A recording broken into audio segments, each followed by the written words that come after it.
반갑습니다.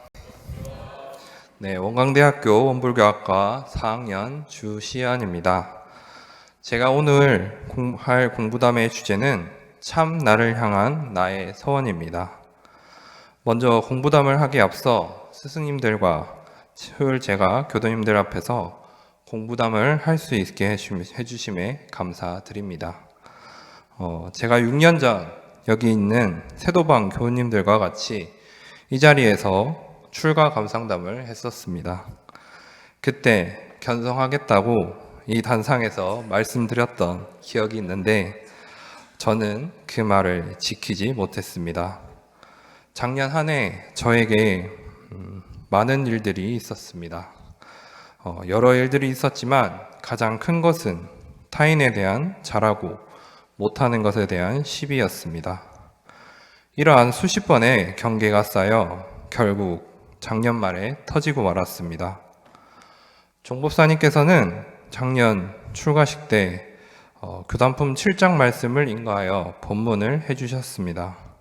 교단품 7장 말씀에 보면 근래 어떤 사람을 보면 점점 처음 마음을 잊어버리고 딴 트집이 생겨나서 공연한 원망을 품기도 하고 의 아닌 사량심으로 이뤄내어 남을 위한다는 사람이 자기 본의로 생각이 변해지고 있으니 어찌 전부 출신의 본분이라 하리요 라는 부분이었습니다. 제가 이곳에 와서 부처의 삶을 살기 위해 공부하는 것이 아닌 남의 시비에 끌려 시비에 관심을 가지게 되고 그 시비에 끌려 살아가는 저의 모습을 보며 더 이상 출가의 삶은 어렵겠다는 생각을 하게 되었습니다. 그래서 지도교무님을 찾아가 그만두겠다고 말씀드렸었습니다. 하지만 그 당시 지도교무님께서 그런 저를 잡아주셨습니다. 그동안 당신께서 학년 연불이나 전체 연불 시간에 해주셨던 금강경 법문을 다시 이야기해 주시며 상을 놓는 공부를 하게 해주셨습니다. 저도 살아야겠다는 생각으로 금강경 공부를 하였습니다. 하지만 상을 내려놓는 공부는 쉽지 않았습니다. 경계 대상이 보이면 일어나는 경계에 끌려 이것저것 시비하고 비방하기 일쑤였습니다. 그렇게 시간은 흘러 동선에 가게 되었고 지금의 지도교무님을 만나게 되었습니다. 지도교무님은 늘 제 마음의 본성에 대해 질문하고 공부하게 해주셨습니다. 그래, 내가 지금 이 공부를 하려고 이곳에 왔지 하고 정처없이 돌아다니던 마음을 잡아주셨습니다.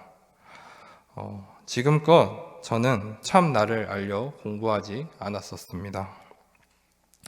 무명에 가려 밖에 있는 경계에 끌려 제가 탓했던 사람들과 똑같은 삶을 살고 있었다는 것을 알았습니다. 저는 참 나를 알기 위해 부단히 노력이 필요했습니다. 그 방법으로는 기도였습니다. 저는 기도를 통해 매일 법신불과 만났습니다. 처음엔 단순히 제 마음에 귀처가 필요했기에 시작한 기도였지만 계속되는 기도를 통해 법신불께서는 항상 여러 형태로 저에게 은혜로서 작용하고 있었다는 사실을 알 수 있었습니다. 하지만 저는 아직 몇몇 사람들을 보면 그 사람들이 부처임을 사실로서 받아들이지 못하고 있었습니다. 그것이 사실로 받아들여지지 못하고 있다는 그것은 아직 제가 참 나를 보지 못했기 때문입니다. 저는 이러한 사실들을 통해 저의 부족함을 알았고 의도요목 중 12조인 마음이 곧 부처라 하였으니 그것이 무슨 뜻인가 라는 의도를 늘 마음속에 품고 살았습니다. 그래도 풀리지 않자 지도교무님께 문답을 드렸습니다.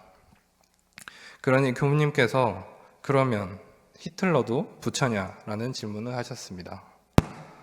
저는 선뜻 답을 할 수가 없었습니다. 히틀러는 수많은 사람을 학살했던 인물입니다. 그런 사람이 부처냐라고 하기엔 인과적으로도 맞지 않나? 라는 생각이 있었습니다. 말을 못하고 있는 저에게 다시 질문을 하셨습니다. 그러면 부처는 뭐고 중생은 뭐냐? 부처랄 것도 없고 중생이랄 것도 없는 그것을 아는 것이 참 부처임을 여러 질문과 답을 통해 알려주셨습니다. 부처와 중생이라는 한 생각이 없는 이전의 그 마음이 무엇인가?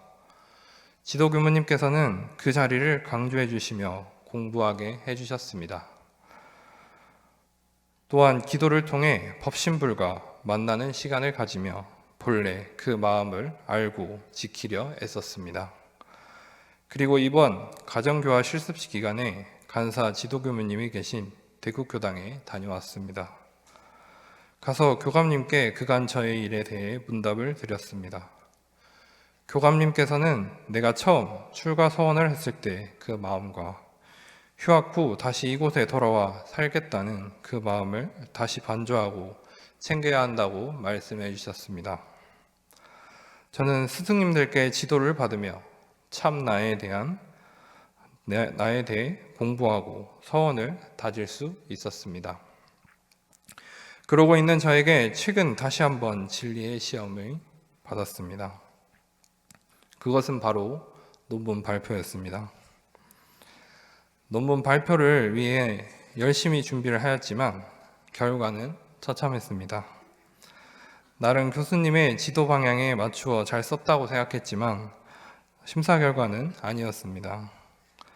멘붕에 온 저는 한동안 기도를 가지 않았습니다.